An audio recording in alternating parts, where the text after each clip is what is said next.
Hello, everyone. Thank you for joining me today. My name is Carly Mitchell, and I am going to be your travel guide for the Marshall Islands.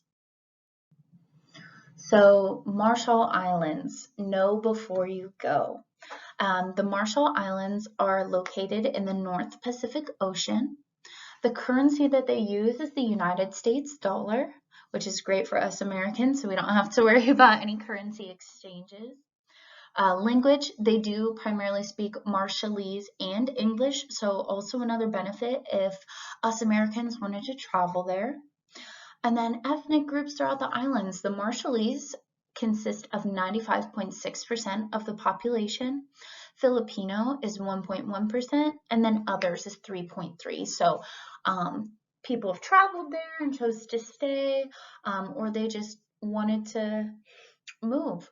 And then religion. So most of the islands are Christian. So Christianity and all of its factions make up 96.2%. No religion is at 1.1%, and then other is 2.7%. The population based on a 2021 census is 42,418 people. Down here, I also have listed the flag and then the seal, which I thought was really cool that they have a seal within the islands. And then if we look over at the map, there's a star down towards the bottom, Majuro. That is going to be their capital. And that is where we'll get into it on the next few slides, but that is where you would fly into if you chose to fly to this location. So planning your stay, I am going to take you through transportation, hotels, experiences, food, culture, budgeting, and a packing checklist. Throughout the presentation, I also will have a ton of photos from the islands, from the culture, and the food, of course. So please take note of that and just watch and see if this is somewhere where you'd love to travel to. So transportation, there are two main forms of transportation that you use throughout the islands, but the main one that you use to get there is going to be air.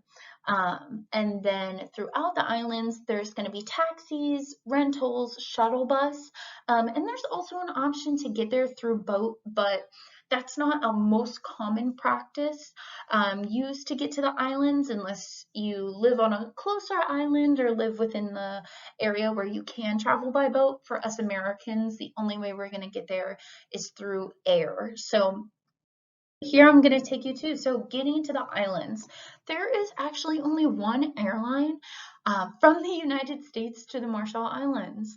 That airline is going to be United. So this is not sponsored, but if you need an airline plug, please make sure you go sign up, start earning those points to try and get a free trip.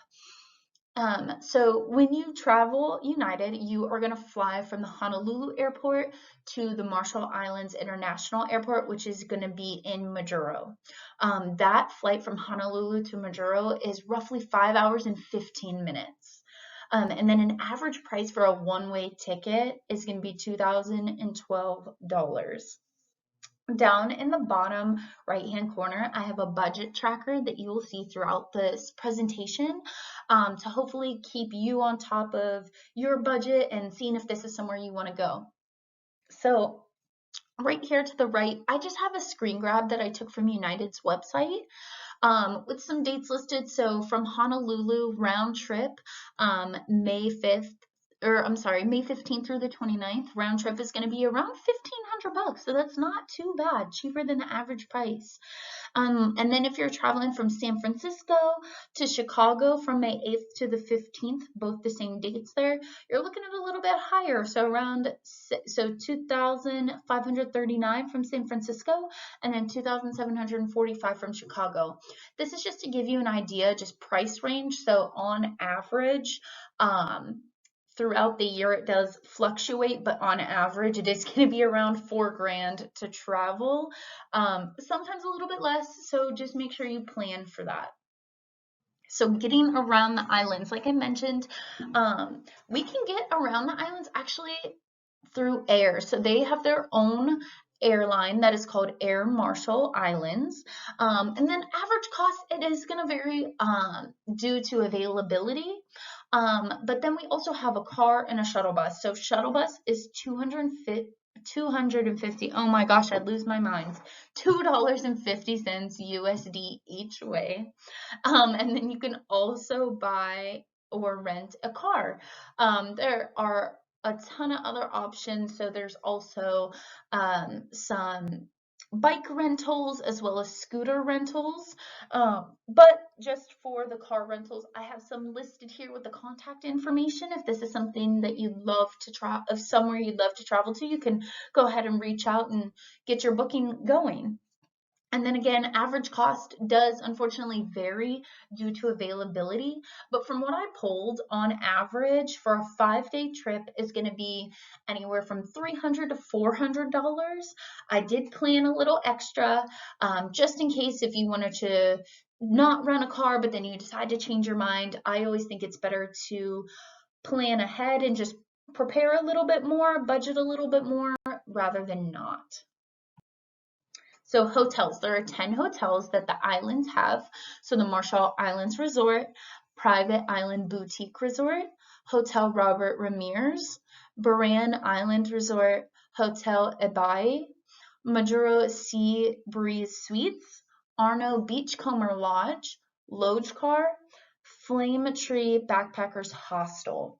So again, budget tracker on average $900 per night. So it is a little bit pricey to get there and to stay. On average, for a 5-night stay, you're looking at $4,500. There are some cheaper options, such as the hostel and Lodgecar are a little bit cheaper, with the Marshall Islands Resort and Private Island Boutique Resort sitting at a little bit higher, just due to some of the amenities that they have. But if you're somebody who's very savvy with your money, you might want to spend a little bit more to get the full island experience and maybe have a few of those extra amenities. So then next, oh my gosh, some of my favorite things, choosing an experience. Anytime I travel, I love to experience the land, what different the culture that's there, everything. So I broke it down into 3 categories: adventure, relaxation, and history. So first up, we got adventure. So you can go to the Kalen Pass Reefs, where you can go scuba diving, check out the local reefs. You can see the local marine life, as well as the Majuro Bridge, where you can just walk along, hang out, maybe have a cup of coffee, as you're just watching the local marine life swim around. In addition to that, the RRE Maricultural Eco Resort is going to be our marine life ecosystem, where they have preserved and you are able to go and visit and see the local marine life in its truest form. There's also some fun activities, so canoes of the Marshall Islands, which you can see down there. You can also go sailing as well. And then the Lagoon Road Drive hiking trail. Now, you need to pack your hiking shoes and some comfortable socks because this is a 62-mile hike. So if you're not up for it, might want to prepare and maybe have a taxi or catch one of the shuttle buses in between.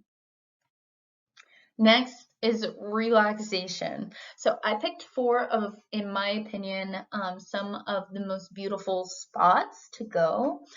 So up first, we got the Arno Atoll. An atoll is basically like a small island. So just keep that in mind as we run through the rest of the presentation here. So first, Arno Atoll. Next is Bikini Atoll.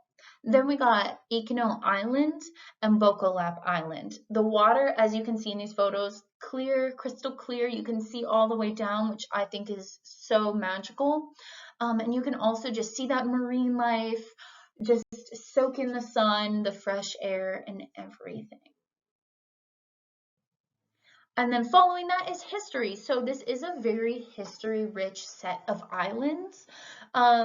although not always the most positive history, as like the United States don't have the most positive history, it is a very history rich set of islands. So they have the Alil Museum, Library, and National Archives, which, looking through and doing my research, looked phenomenal.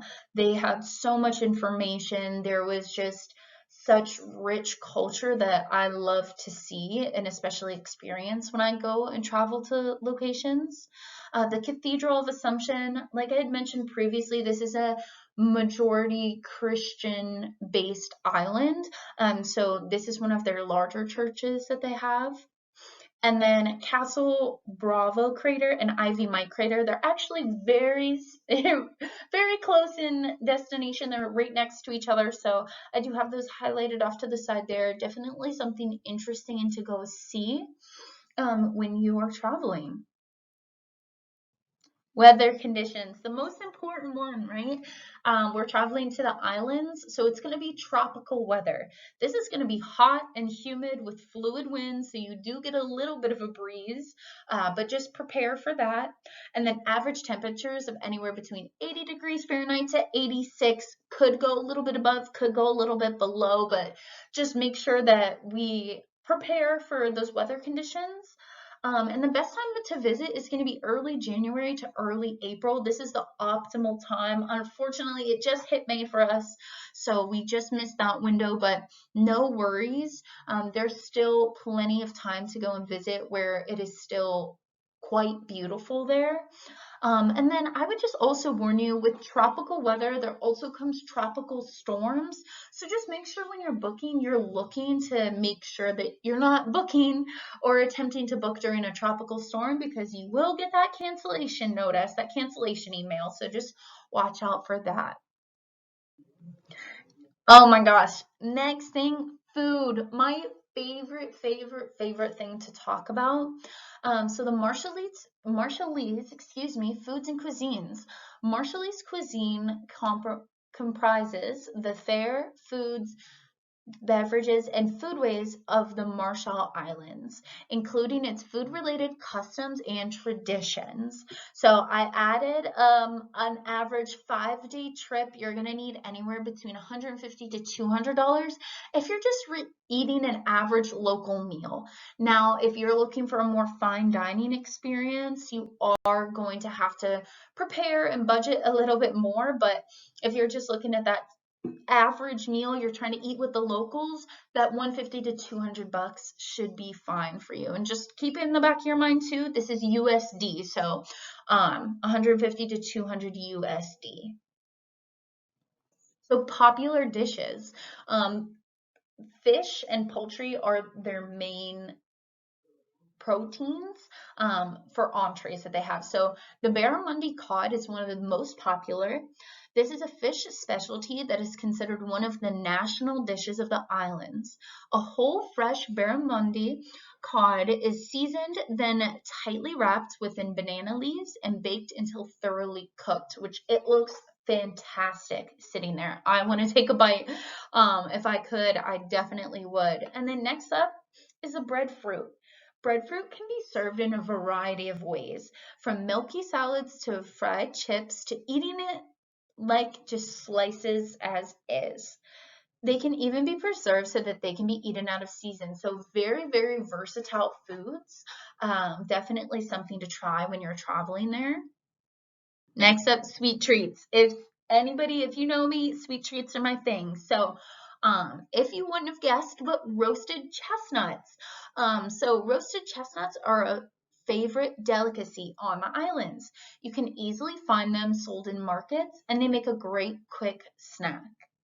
And then the macadamia nut pie. Oh my gosh, it genuinely does look so good. This might not be the most appetizing photo for all, but to me, I'm a big pastry gal. So I definitely, when I saw that, I was like, yeah, I think I'm going to try and make that at home. Because the Marshall Islands macadamia nut pie is made by pressing shredded coconut into a pie shell, then filling it with a combination of macadamia nuts, corn syrup, sugar, and vanilla extract. The pie is finished with a luscious topping of coconut whipped cream. That sounds delicious. And then some side dishes, because of course we need some side dishes. So rice bangki, it consists of diced pumpkins and rice, boiled together in water with the optional addition of coconut milk for extra flavoring. Rice bangki is traditionally served within a warm bowl, preferably as a side dish accompanying those fish dishes. And then chukanuchak. I'm so sorry. I am butchering the heck out of that. So this dish consists of rice balls that are rolled in freshly grated coconut.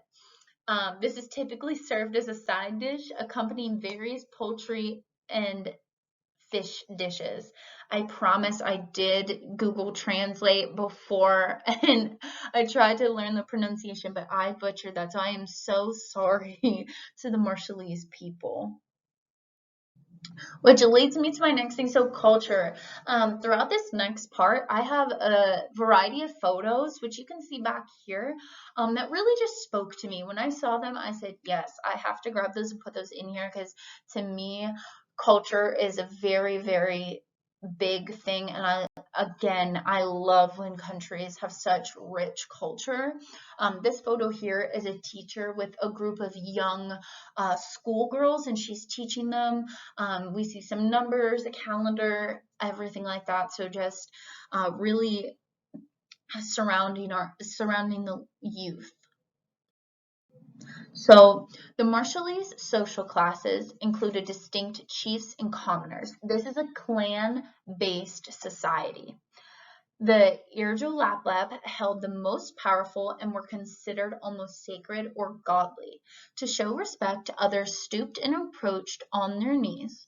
They always obeyed the orders of their high chief. The Irjo Laplap received the best food, could choose the best land, and had as many wives as they wanted. So not something we see here in the U.S., but definitely part of their traditional culture. In return, they were responsible for leading the people in community work, on sailing expeditions, and in war. Their power was normally limited to one part or the whole of one atoll, so the small islands. A high chief who waged war successfully could conquer and control several atolls. And then something else that I found so interesting, the Marshallese society is a matrilineal and land is passed down from generation to generation through the mother. So land ownership ties families together into clans, and grandparents, parents, grandchildren, aunts, uncles, and cousins formed extended, close-knit family groups, and gatherings tend to become big events. One of the most significant family events is the first birthday of a child, which, oh my gosh, that spoke to me. I love that. This is where the relatives and friends celebrate with feasts and song. That just sounds like a huge party. I love that they're all so bonded together and then they just have each other's back. That is something that I love to see in other cultures, just because I don't feel it's celebrated as much in the US, as much as I'd love to see it. So coming to a close here, but travel budget. I wanted to throw this one in here. So your two main buckets for travel are going to be transportation and hotel. Oh my gosh, these two are crazy, crazy high, but definitely worth it if you are looking for a very cultural rich location to travel to. Definitely recommend the Marshall Islands.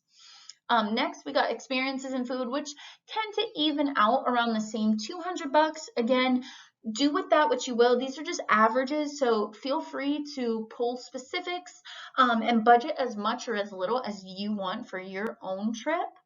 But with these numbers, a total average for a 5-night stay is going to be somewhere around the $9,400 range. So definitely a little bit pricier, but somewhere to experience. Last but not least is our packing checklist. So one of my things when I go traveling is I need to have a checklist. So some of the main things that you need to bring: passport, number one, a second form of valid identification, sunscreen and sunglasses, tropical clothing, sandals, bathing suits, and last but not least, a positive attitude. You're traveling to another country, so please, please, please be positive, be kind, be polite, share the love. And then that concludes the Marshall Islands. My name is Carly Mitchell. Again, this is my contact information. Please, please, please feel free to reach out to me if this is somewhere that you would love to go. Again, these are the Marshall Islands. Thank you so much.